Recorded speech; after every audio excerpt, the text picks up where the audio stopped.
আসসালামু আলাইকুম। ইংরেজি ভাষাকে খুব প্রাঞ্জলভাবে বোঝা, শেখা এবং লেখার মান বাড়ানোর ক্ষেত্রে ইংরেজি নিউজ পেপার পড়ার গুরুত্ব অপরিসীম। প্রতিযোগিতামূলক পরীক্ষা, সেটা হোক চাকরির বাজারে কিংবা অ্যাডমিশন অথবা একাডেমিকের ফাইনাল পরীক্ষাগুলোতে লেখার মান বাড়ানোর ক্ষেত্রে নিউজ পেপার পড়ার অভিজ্ঞতা সবচেয়ে বেশি কাজে দেয়। আমরা রেগুলার চেষ্টা করছি বিভিন্ন পত্রিকার এডিটোরিয়াল থেকে বিভিন্ন আর্টিকেল কিভাবে এই পরীক্ষাগুলোর জন্য পড়তে হয় সেটাকে দেখানোর এবং সেখান থেকে শিক্ষার্থীদেরকে কিছু দিক নির্দেশনা দেওয়ার। আজকে আমরা একটা আর্টিকেল পড়ার চেষ্টা করব যেটা ডেইলি স্টার থেকে আমরা নিয়েছি, যেখানে খুবই দুঃখজনক একটা ঘটনার রিভিউ তারা করেছে, যেটা রিসেন্টলি ঈদের সময় যেটা ঘটলো, যে দৌলতদিয়া ঘাটে যে মর্মান্তিক দুর্ঘটনা, একটা বাসের ঘটনা আমরা দেখলাম। সেই ঘটনার প্রেক্ষিতে তারা একটা আর্টিকেল লিখেছে যেখানে তারা বলেছে a tragedy rooted in systemic failure. এই ট্র্যাজেডিটা যেটা ঘটেছে rooted in systemic failure, strong political will needed to reduce transport sector vulnerability।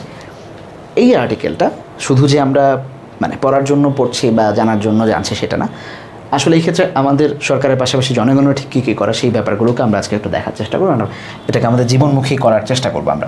Anyway, শুরুতে আ ট্র্যাজেডি রুটেড ইন সিস্টেম, এখানে কোনো ফাইনাইট ভার্ব নাই।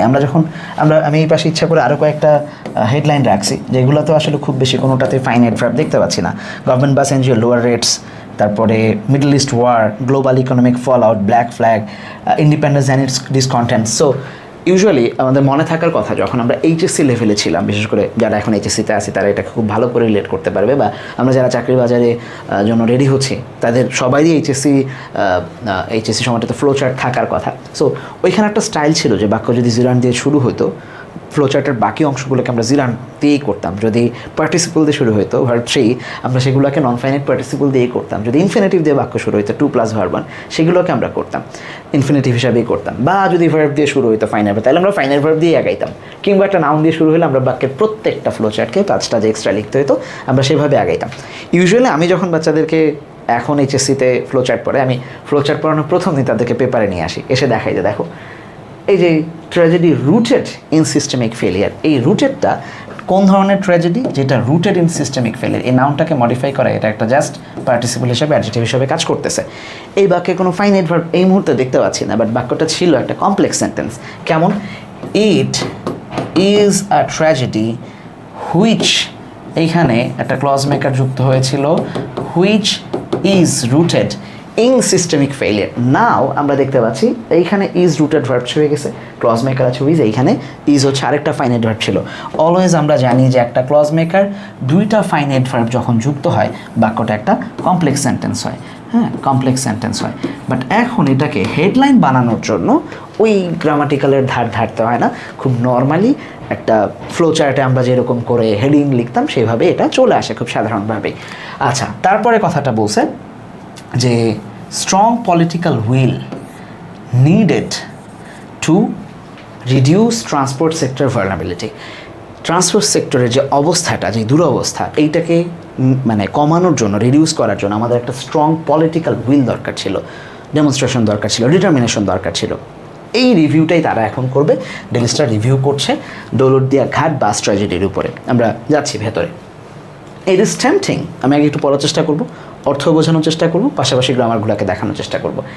It is tempting to think of life in Bangladesh in term of something expandable, given how easily it is cut short almost every day, every month, during every festival, often in unimaginable yet preventable accidents. আমি যদিও খুব দুঃখ ভারাক্রান্ত হওয়ার মতো একটা news নিয়ে আজকে আমি রিভিউ করছি, বাট বাক্য বোঝানোর ক্ষেত্রে বা পড়ানোর ক্ষেত্রে এই ধরনের বাক্যকে খুব আনন্দের সাথেই পড়াতে হয়। কারণ হচ্ছে আমি যখন বাচ্চাদেরকে ইউজুয়ালি আমরা প্যারাফ্রেজ করাই, প্যারাগ্রাফের জন্য যখন আমরা টপিক সেন্টেন্স লেখানো শেখাই এইচএসসি লেভেলেই, তখন আমরা দেখাই যে একটা টপিক সেন্টেন্স এমন হওয়া উচিত যেটার মাধ্যমে আর কি কি লিখতে যাচ্ছে একজন শিক্ষার্থী সেটা প্রথম লাইনেই প্রমাণিত হইতে হবে। টিচার যেন পড়েই বুঝতে পারেন, বা যিনি খাতা দেখবেন তিনি যেন পড়েই বুঝতে পারেন যে এখন ঘটনা ঘটতেছে কিছু একটা। তার উনি শুরুতেই বলে দিছেন যে লাইনটা খুব অসাধারণ, তার পাশাপাশি হচ্ছে যে কত সুন্দর করে উপস্থাপন করা যায় কোনো ট্র্যাজেডিকেও যে কত মকারি করে বাস্তবতাকে সামনে নিয়ে আসা যায়, এটা খুব অসাধারণ একটা এক্সাম্পল এই লাইনটা। আমরা একটু পড়ি। It is tempting to think of life. উনি বলার চেষ্টা করছেন যেটা খুবই টেম্পটিং, ইমপ্রেসিভ, মানে উনি খুব হাস্যরস করেই বলতেছেন, একদমই মানে এটাকে তুচ্ছ করেই উনি বলতেছেন যেটি এটি খুবই ইমপ্রেসিভ বাংলাদেশে কি সম্পর্কে ভাবা, to think of life in Bangladesh. বাংলাদেশে জীবন সম্পর্কে ভাবতে গেলে, বেঁচে থাকা সম্পর্কে ভাবতে গেলে এই থিঙ্ক অফ লাইফকেই আমরা অ্যাকচুয়ালি সাবজেক্ট হিসেবে নিতে পারতাম। To think of life in Bangladesh, এই ইজকে বাদ দিয়ে বলতে পারতাম to think of life in Bangladesh is tempting. জীবনটা নিয়ে ভাবতে গেলেই বাংলাদেশ খুবই টেম্পটিং হয়, মানে ইমপ্রেসিভ হয়, ইম্পোজিং হয়, প্রলুব্ধ হয়ে যায় আমরা, খুবই মানে বড়ই আশ্চর্য লাগে আর কি, হুমায়ুন আহমেদের ভাষায় যে বড়ই আশ্চর্য এরকম লাগে বাংলাদেশের জীবন সম্পর্কে ভাবতে। তাহলে এই অংশটুকু it is to think of, যেহেতু টু প্লাস ভার্ব ওয়ান দিয়ে শুরু হয়েছে, এটা একটা ইনফিনিটিভ ক্লজ, যেটা সবসময় কী হয়েছে এইখানে কি হবে ইনফিনিটিভ হিসাবে আমরা দেখব ফ্রেজ আছে, এবং এইটা এখানে নাউন ফ্রেজ হিসাবে কাজ করেছে, কারণ ইট ইজ টেম্পটিংয়ের পরে এইটা সাবজেক্ট হিসাবে আমরা কাজ করাইতে পারতাম, এই মুহূর্তে এটা নাউন ফ্রেজ হিসাবেই কাজ করছে। In term of something expandable, কোথায় বাংলাদেশের জীবন সম্পর্কে ভাবতে যে কেন প্রলুব্ধ হই, in term of something expandable, in term of something এইটুকু আমরা দেখব যে প্রিপোজিশন দিয়ে শুরু হয়ে প্রিপোজিশন দিয়ে শেষ হয়েছে, এটা একটা প্রিপোজিশনাল ফ্রেজ, এইটা একটা প্রিপোজিশনাল ফ্রেজ, আমি সংক্ষেপে লেখার চেষ্টা করতেছি প্রিপোজিশনাল ফ্রেজ। দেন সামথিং এক্সপেন্ডেবল বলার চেষ্টা করছে যে খুবই তুচ্ছ বাংলাদেশের জীবনটা। এক্সপেন্ডেবল শব্দের অর্থ হচ্ছে যেটা সহজেই ব্যয়যোগ্য, হ্যাঁ, ইনসিগনিফিক্যান্ট, সিগনিফিক্যান্ট না যেটা, হ্যাঁ, একদমই তুচ্ছ, খুবই মানে যেটার কোনো মূল্য নাই, চাইলেই আমরা ছেড়ে দিই, মানে অহেতুক মনে হয় জীবনটাকে। তার লাইনটা আরেকবার আমরা একটু দেখি। It is tempting to think of life in Bangladesh, বাংলাদেশের জীবন সম্পর্কে ভাবতে গিয়ে খুব আশ্চর্য হওয়া লাগে। In term of something considering, in term of এখানে যদি আমরা কনসিডারিং অর্থ ধরি তাহলে অর্থটা বুঝতে আমাদের সুবিধা হবে। Considering in term of something বা কনসিডারিং সামথিং এক্সপেন্ডেবল, যে খুবই ব্যয়যোগ্য, মানে খুবই তুচ্ছ, জীবনের কোনো মূল্য নাই, এটা ভাবতে আমাদের খুব প্রলুব্ধ হইতে হয়, খুবই ইন্টারেস্টিং ফিল হয় আমাদের। কারণ কি, গিভেন, কারণ এখানে গিভেনটা আমরা দেখব পার্টিসিপল হিসাবে বসছে, এবং এটা পরে given how easily it is cut short, কত সহজেই এটা স্বল্প হয়ে যায় বা বিলিয়ে যায়, অলমোস্ট এভরিডে, প্রায় প্রতিদিন, প্রতি মাসেই, এভরি ফেস্টিভ্যালের সময়, প্রত্যেকটা মানে যে কোনো উপলক্ষ, ছুটির যখন আসে, বড় ছুটি আসে, তখনই আমরা দেখি যে এগুলো আনন্দের যখন উদযাপনের সময় আসে, ঈদ হোক, পূজা হোক, পার্বণ হোক, আমরা দেখবো যে এটা ঘটে। Often in unimaginable yet preventable accidents, এমন ভয়ানক ঘটনা বাংলাদেশে তার আগে কখনো আমরা দেখি নাই, যে বাস ব্রেক করে সোজা পানির মধ্যে ব্রেক না করে চালায় রোল করে যে পানির মধ্যে পদ্মার মধ্যে পড়ে গেল, মানুষ ভাসার চেষ্টা করতেছে কিন্তু চলে যাচ্ছে, জানলা বন্ধ ছিল এই জন্য বেরোতে পারে নাই, কি দুর্বিষহ একটা চিত্র, বাট ইয়েট প্রিভেন্টেবল, কোনো না কোনোভাবে এটাকে প্রিভেন্ট করা যেত। নিচে বর্ণনা করবো, বাট আমরা বুঝতেই পারতেছি যে একটা বড় রেলিং থাকলেই হয়তো, সিস্টেমে মানে এমন যদি করা হতো যে কোনো দিকে যাইতে পারবে না, সিস্টেম মেনে উঠে যাবে, তাইলেই হয়তো নানান ধরনের ওয়েতে এটাকে প্রিভেন্ট করা যায়, বাট ইয়েট এটা হয় না, কখনো এই অ্যাক্সিডেন্টগুলাই হয়। সো এইটা ভাবতে যেই বাংলাদেশে বেঁচে থাকা বা বাংলাদেশের জীবনের মূল্য যে কত তুচ্ছ, এটা ভাবতে যেই মাঝে মাঝে খুবই আশ্চর্য লাগে, ইন্টারেস্টিং লাগে, উনি বলার চেষ্টা করছেন মকারি করে। দ্য ইনসিডেন্ট, যেই ইনসিডেন্ট এখানে তার নাউন, এই অ্যাক্সিডেন্টটাকে রেফার করতেছে বা এই পুরো ঘটনাকে দৌলতদিয়া বাসঘাটটাকে রেফার করতেছে। এই ভদ্রলোক যদি নাউন হয়, তারপরে আমরা একটা জিনিস দেখতে পাচ্ছি, that took place at Daulatdia ঘাট, যেটা দৌলতদিয়া ফেরি টার্মিনালে ইন রাজবাড়ী অন ওয়েডনেসডে, এইটুকু থাকলো হচ্ছে অ্যাডভার্বিয়াল ফ্রেজ, বাট মাঝখানে এটা যেটা নাউনের ঠিক পরপর আছে, এই ইনসিডেন্ট কোনটা বলতেছে, যেটা দৌলতদিয়া ঘাটে ঘটছে। তাহলে নাউনকে যে নাউন সম্পর্কে যে মডিফাই করে, যা কিছু বলে, এই জিনিসগুলো কী হিসাবে ব্যবহৃত হয় আমরা জানি, অ্যাডজেটিভ হিসাবে ব্যবহৃত হয়। নাউনকে মডিফাই করলে অ্যাডজেটিভ হিসাবে ব্যবহৃত হয়। যেহেতু এইখানে একটা ক্লজ মেকার আছে এবং টুক ভার্ব, ফাইনাল ভার্বও আছে, তাহলে এই ভদ্রলোক এখানে ক্লজ হবে। আগে একটা ফ্রেজ পাইছি, দুইটা ফ্রেজ পাইছি, বাট এখন একটা ক্লজও পাইলাম, যে নাউন সম্পর্কে বলছে, সেখানে একটা ফাইনাল ভার্ব আছে, ক্লজ মেকার আছে, তার মানে সেটা ক্লজ, এবং যেহেতু নাউন সম্পর্কে নাউনকে মডিফাই করছে, এটা একটা অ্যাডজেটিভ ক্লজ। ফেরি টার্মিনালে এই ঘটনা ঘটছে, is a stark reminder of this reality. এই উপরে দিস রিয়ালিটি হচ্ছে এইটা, যে যেই রিয়ালিটি নিয়ে আমি মাত্র কথা বললেন উনি, এইটার একটা স্টার্ক রিমাইন্ডার, খুবই সুন্দর একটা ফ্রেজ, আমরা একটু মনে রাখার চেষ্টা করব। What is the meaning of stark reminder? লিখবো স্টার্ক রিমাইন্ডার মানে হচ্ছে, আমি এটাকে এইখানে লিখতেছি, হ্যাঁ, স্টার্ক রিমাইন্ডার মানে হচ্ছে ওয়েক আপ কল, এটা একটা ওয়েক আপ কল, কিন্তু আমরা প্রায় এই ধরনের শব্দ ব্যবহার করি, হ্যাঁ। Wake up call, farm call, wake up কলে রাখলাম একটা, ঠিক আছে, যেটা একটা ওয়েক আপ কল। এটা আমাদেরকে এই বাস্তবতাটা আবার বুঝায় দেয় that citizens have to live with. এটা নিয়ে আমাদেরকে বাঁচতে, আমরা বাসা থেকে বের হই জীবন হাতে নিয়ে।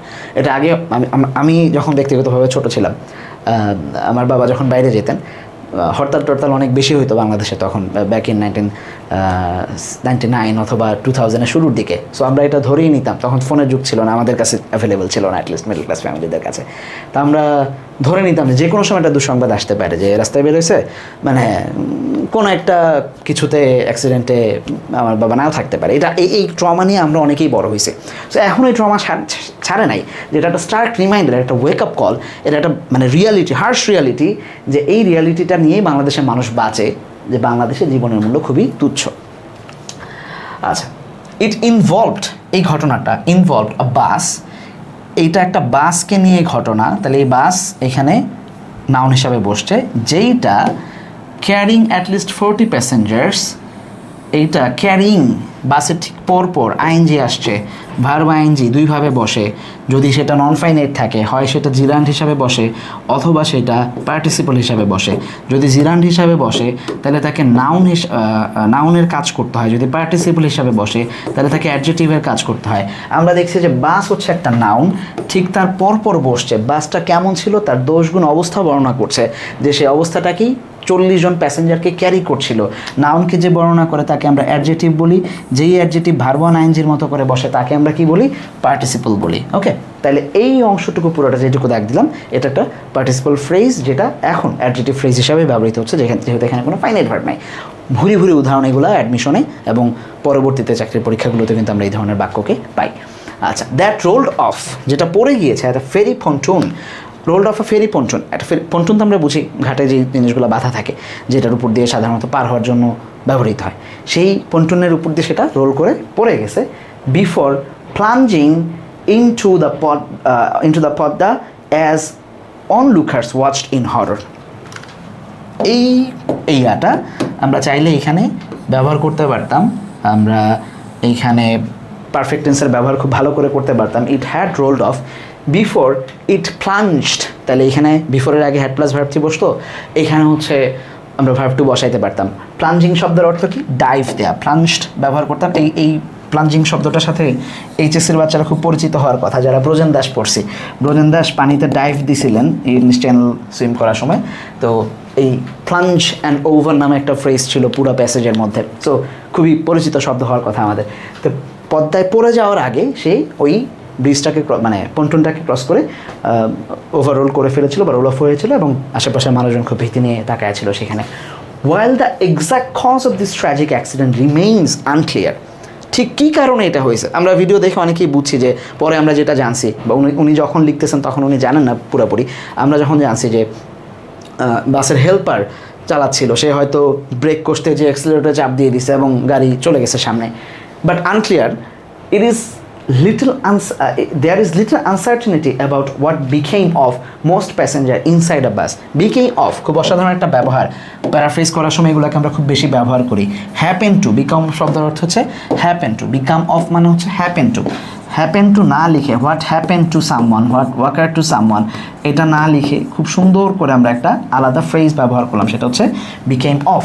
যে এইটা আনসার্টেন এখনও, যে যারা নিচে ছিল তাদের কি অবস্থা আমাদের কাছে এখন মোটামুটি পরিষ্কার। বাট যখন উনি লিখতেছেন ইনসাইড দ্য বাসে যাদের অবস্থা ছিল, as of writing this editorial 26 bodies have been recovered, প্রায় 26 জনের দেহ উদ্ধার করা হয়েছিল, অ্যান্ড 9 রেস্কিউড অ্যালাইভ, অ্যাটলিস্ট 9 জন জীবিত ফিরছেন, but missing, there many are missing. However rescue efforts continue, rescue effort তখনও চলছেন উনি যখন এই আর্টিকেল লিখছেন। বাট পরবর্তীতে আমরা দেখছি যে একটা মানে হেভি লসের মধ্যে দিয়ে মানুষকে যেতে হয়েছে, এবং ঈদের আনন্দও আমাদের অনেকটা কমে গেছে এই ঘটনার পরে, বা ছুটির আনন্দগুলো। সো এই কথাটাই বলার চেষ্টা করছেন এখানে। আসল আফটার এভরি সাচ ট্র্যাজেডি, ঘটনা কী ঘটে, এবার উনি কিছু মানে দিক তুলে নিয়ে আসছেন, কারণ টাইটেলটা কী ছিল, স্ট্রং পলিটিক্যাল উইল নিডেড। হ্যাঁ, এখন আসি আমরা। আফটার এভরি সাচ ট্র্যাজেডি, এই ট্র্যাজেডিগুলো ঘটার পর, what is the meaning of tragedy, শুরুতেই ছিল, আমি শুরুতে নিই যাতে আমি এখানে নিয়ে আসতে পারবো। ট্র্যাজেডির মিনিং কি, যে কোনো ক্যাটাস্ট্রফি ঘটা, রাইট, ক্যাটাস্ট্রফি, ক্যাটাস্ট্রফি। আর কি হইতে পারে? ডিজাস্টার। ডিজাস্টার ডিজাস্টার যে কোনো ক্যাটাস্ট্রফি বা ডিজাস্টার ঘটার পরে উই সি অফিশিয়ালস যাদেরকে দায়িত্ব দেওয়া হয় তারা আন্ডারটেক, সাধারণত তারা একটা পদক্ষেপ নেয়, রুটিন রেসপন্স। একটা তদন্ত কমিটি গঠন করা হয়েছে, হ্যাঁ দেখতেছি বহু আগে থেকে এগুলো চলে। And this time was no exception. এই টাইমেও এটার কোনো ব্যত্যয় আমরা দেখি নাই। But why does so little change despite the repeated loss of life in transport accidents? এই যে প্রত্যেক বছরই, মাসেই, দিনেই, প্রথম আলোতে আমি এক দশক আগে দেখছি যে একটা টানা 3 বছর ওরা একটা সমীকরণ চালাইছিলাম, জানি না এখনও সেটা চলে কিনা, যে সড়কে মৃত্যুর মিছিল এই নামে, যে টানা 3 বছর যে আজকে কয়জন মারা যাচ্ছে, গত 1 মাসে কয়জন, আর গত 1 মাসে কয়জন, আজকে কয়জন মারা যাচ্ছে, গত 6 মাসে কয়জন, টোটাল সংখ্যা। এভাবে তারা 3 বছর ধরে একটা আমার সংখ্যাটা ভুলে গেছি, আমি বলতেছি না, যে প্রতিদিন কয়জন মারা যাচ্ছে এবং বিগত 1 বছর, 1.5 বছর, 2 বছর, 2.5 বছর, 3 বছরে কয়জন মারা গেছে। হিউজ নাম্বার ছিল সেটা। তো এই যে ট্রান্সপোর্টেশনে মানুষের লাইফ চলে যাচ্ছে, রিপিটেড লস অফ লাইফ, এটাকে শুধু লস অফ লাইফ বলা হচ্ছে না, বলা হচ্ছে repeated loss of life. Despite the repeated loss of লাইফের কী চেঞ্জটা হচ্ছে, কেন খুব কোনো ধরনের চেঞ্জ নাই কেন, ওয়াই লিটল চেঞ্জ কোনো চেঞ্জই নাই। Earlier this week train bus collision from Comilla claim 12 life. এই ভিডিওটা করার আগে আমি এই কুমিল্লায় যে 12 জনের মৃত্যু হয়েছে ওই ট্রেন বাসের নিয়েই কাজ করতে বসছিলাম। ঠিক তখনই ওই দিনই দৌলতদিয়ার এই বাসের ঘটনা ঘটছে যাচ্ছে। আমি আর আমাকে বাধ্য হয়ে একদিন পরে এই টপিকটা ইয়াতে নিয়ে কাজ করতে হচ্ছে। তো মানুষের, আমরা যারা পড়াই, আমরা তো শুধু কন্টেন্ট খুঁজি ব্যাপারটা তা না, আমাদেরও তো এগুলো পড়তে হচ্ছে daily, which is not healthy for our mental life. So train bus কলিশনের মধ্যে গেছে কুমিল্লায়। আমরা দেখছি রাজশাহীর কোনো একটা ট্রেন ঈশ্বরদীতে বগুড়ায়, সেখানে একটা ঝামেলা হয়েছে। সদরঘাটে আমরা খুব মর্মান্তিক ঈদের আগে যে দুইটা লঞ্চ কলিশন করে মানুষ মারা গেছে, খুবই আশ্চর্যজনক ঘটনা ঘটতেছে। বিটুইন মার্চ 19 ঈদের আগের দিন থেকে শুরু করে, একদিন আগ থেকে শুরু করে 24 পর্যন্ত at least 28 more people were killed in accident across the country. সারা দেশব্যাপী এই জিনিসটা ঘটছে। সাধারণত যখন ব্যাপী বুঝায়, দেশব্যাপী, জায়গাব্যাপী, বিস্তৃত অঞ্চল বুঝায়, তখন আমরা অ্যাক্রস ব্যবহার করি। While the long Eid holiday period still underway, যেহেতু এখনও ছুটি কাটানো শেষ হয় নাই, the toll is likely to rise further.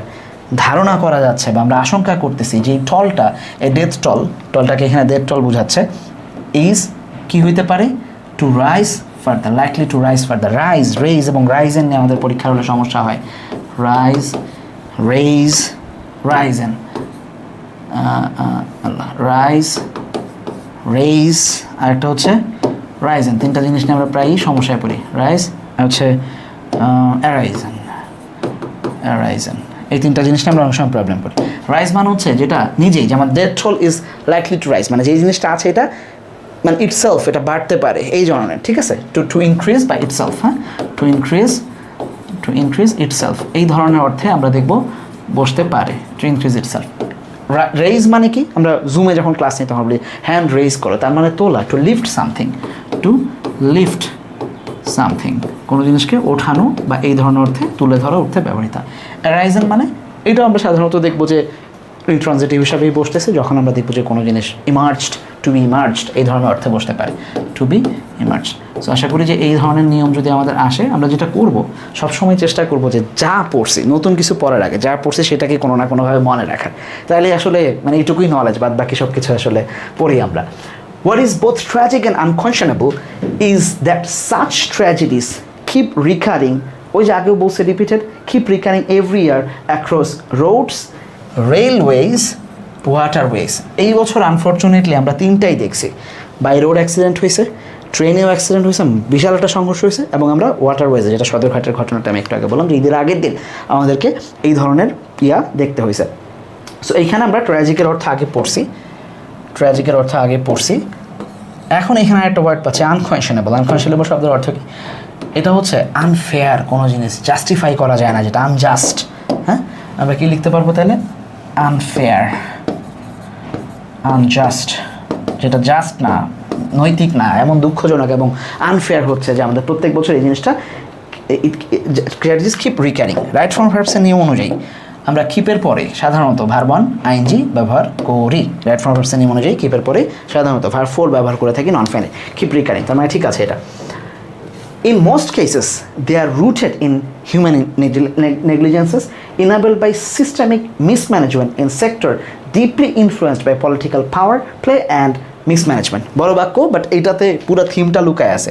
Most of the কেসেসে কী হয় আমরা দেখি যে দে আর রুটেড, এই রুটেড মানে হচ্ছে স্টাবলিশড সিস্টেমগুলা বা ইনগ্রেইনড এই অর্থে ব্যবহৃত হইতে পারে, আমি পাশে লিখি, হ্যাঁ, স্টাবলিশড অথবা ইনগ্রেইনড। হ্যাঁ, হিউম্যান নেগলিজেন্সের কারণেই এটা বেশিরভাগ হয় এই সমস্যাগুলো। পাশাপাশি আমরা দেখতে পারবো যে এই জিনিসটা ইনেবল বাই সিস্টেমিক মিসম্যানেজমেন্ট, এইটা পুরোটাই সিস্টেমিক মানে হোলসাম মিসম্যানেজমেন্ট। এটা একদম স্বতঃসিদ্ধ হয়ে গেছে, ইউনিভার্সাল, যে এটা মিসম্যানেজমেন্ট হচ্ছেই। কোন জায়গায়? In a sector deeply influenced by political পাওয়ার।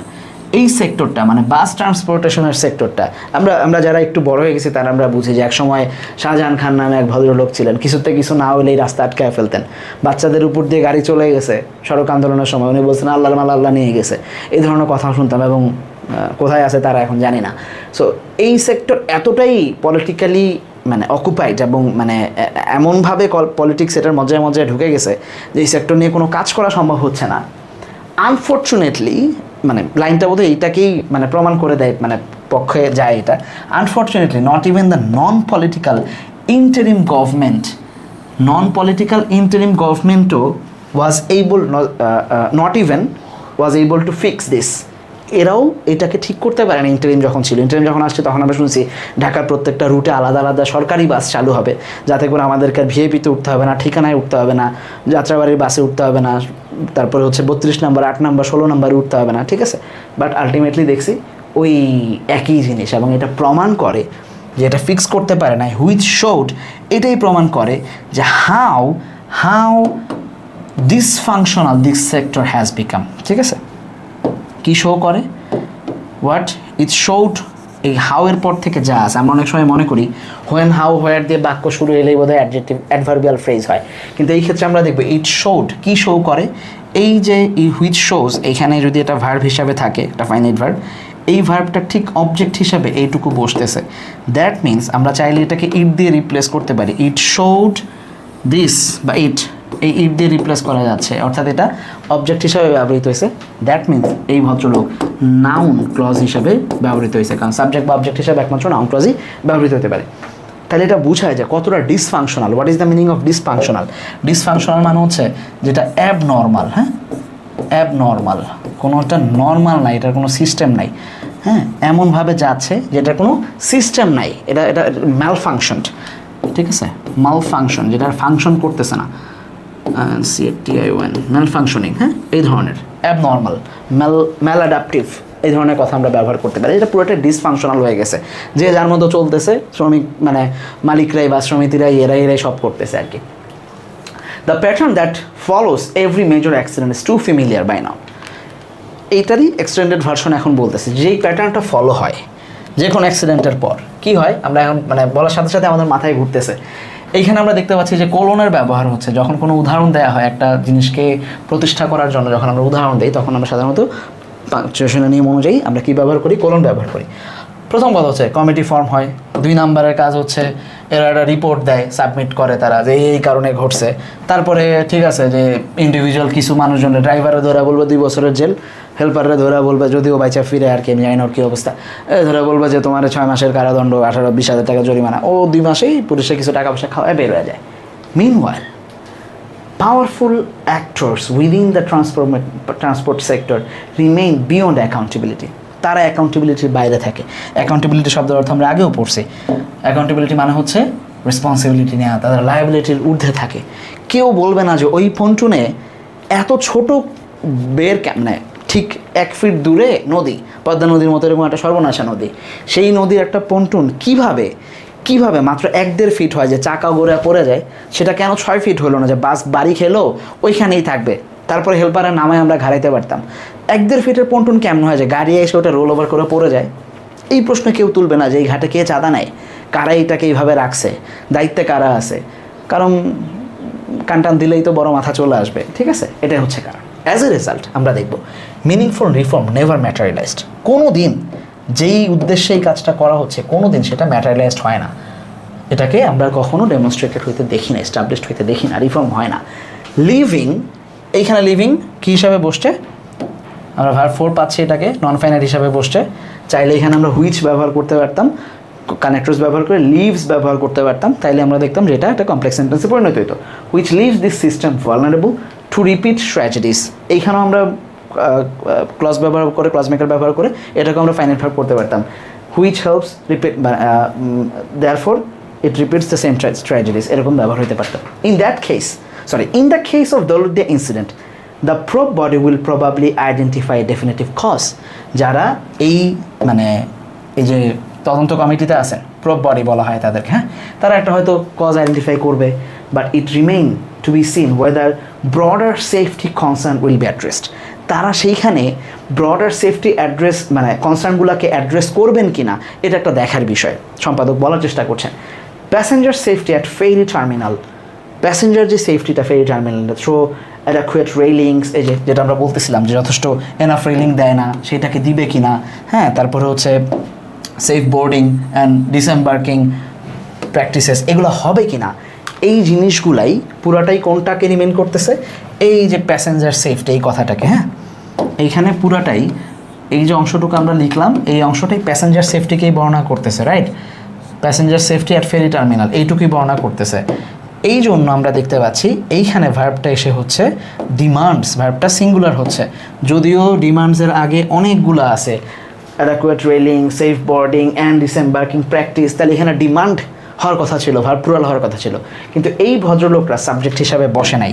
আমরা যদি বাক্যে এইটাকে কেটে দেই তাহলে আমরা বুঝতে পারবো যে এইটুকু ছাড়াই অ্যাকচুয়ালি সাবজেক্ট হয়ে গেছে। খেয়াল করি আমরা প্যাসেঞ্জার,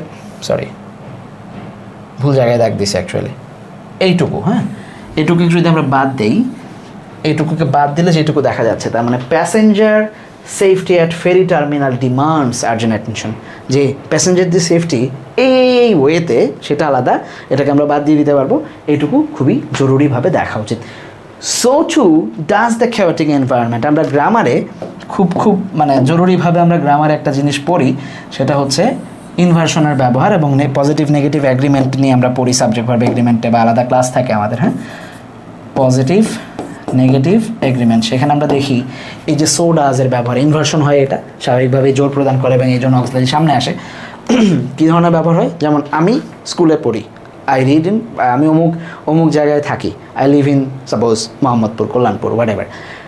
সো ডাজ, এই যে আই লিভ ভার্ব 1 বসলো, এক্স্যাক্টলি আমার ফ্রেন্ডও থাকে, তাহলে সো ডাজ মাই ফ্রেন্ড, অথবা মাই ফ্রেন্ড লিভস টু বা অলসো, তার মানে ভার্ব যদি শুরুতে অক্সিলারি কখন বসে, যদি শুরুতে সো আসে তাহলে অক্সিলারি বসবে পজিটিভের ক্ষেত্রে, আর টু বা অলসো থাকলে সেটা ভার্ব বসে তারপর শেষে চলে যাবে।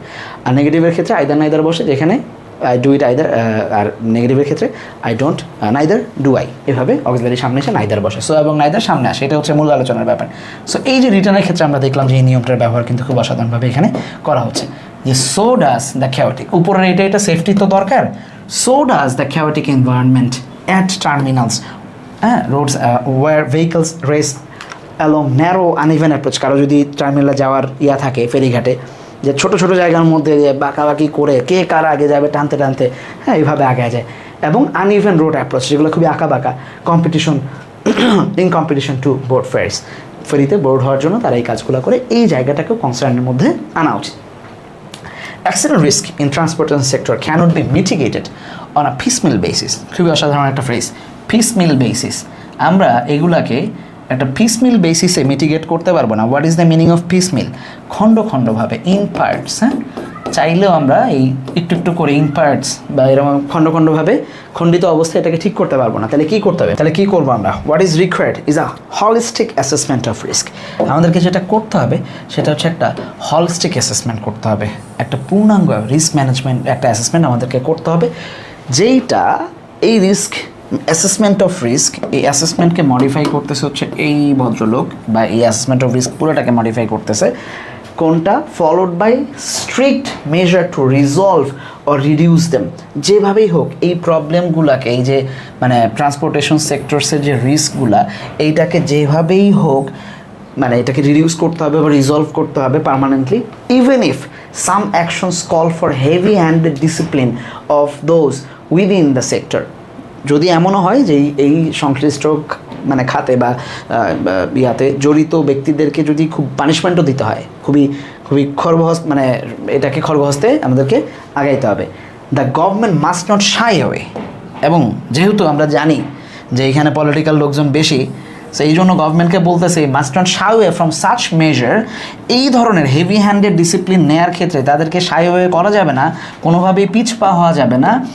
ইভেন যদি এমনও হয় বিকজ অফ পার্টিসান ইন্টারেস্ট, যে তাদের দলের লোক আছে, দলের কোনো ক্ষতি হইতে পারে, অমুক জায়গায় হাত দিলে অমুক জেলার ভোট কমে যেতে পারে, এই ধরনের সম্ভাবনা থেকে বা এই ধরনের ভয় থেকে শাই হয়ে পিছিয়ে আসা যাবে না বা লজ্জা করা যাবে না।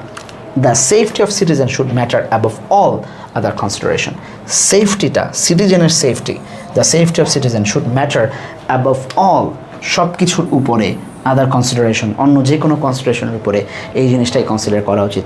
এই কথাটাই বলছে। তার মানে শুরু হয়েছিল আমাদের প্যাসেজটা যে একটা স্ট্রং পলিটিক্যাল উইল নিডেড, এই স্ট্রং পলিটিক্যাল উইলটাই দরকার, সেটা দিয়েই শেষ করলো যে এখানে আমরা দেখতে পাচ্ছি যে এই কনসিডারেশনের জায়গায় যেতে হবে।